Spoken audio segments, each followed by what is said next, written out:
बाळाकडे बघत असतो, मनातल्या मनात आत्महत्या करत असतो, लेकरा बाळाचा विचार येते, आत्महत्या करता येत नाही। हे सगळी परिस्थिती कोण बघत असते? त्याचे बैल, त्याचे दोन बैल असतात ना। तुमच्यातला कोण कोण आहे ज्यानं कधीतरी बैलाच्या खांद्यावर हात ठेवलेला आहे? किती जण आहेत बैलाच्या खांद्यावर हात ठेवलेला आहे कधीतरी? हात वर करा बरं एकदा। क्या बात आहे। बैलाला वेदना करतात शेतकऱ्याच्या। पाटील साहेब, मी एक फोटो बघितला होता मधल्या काळात की बैलांनी त्याच्या मालकाला, शेतकऱ्याला मिठी मारलेली आहे आणि तिथं वाक्य होतं, मालक आपण अजून जास्त प्रयत्न करू, फक्त तुम्ही हार मानू नका, आत्महत्या करू नका। बैलांना काय भावना कळल्या असतील? बैलांच्या भावना मी 4 ओळीमध्ये मांडण्याचा प्रयत्न केला बघा।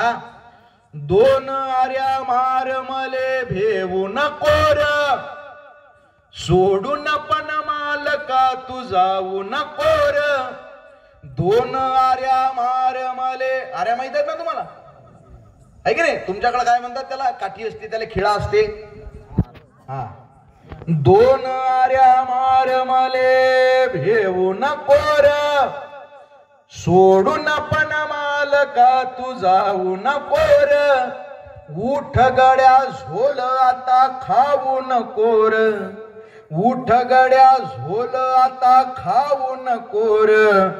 त्या बाभळीच्या झाडाकळ पाहू नको र, त्या बाभळीच्या झाडाकळ पाहू नको र।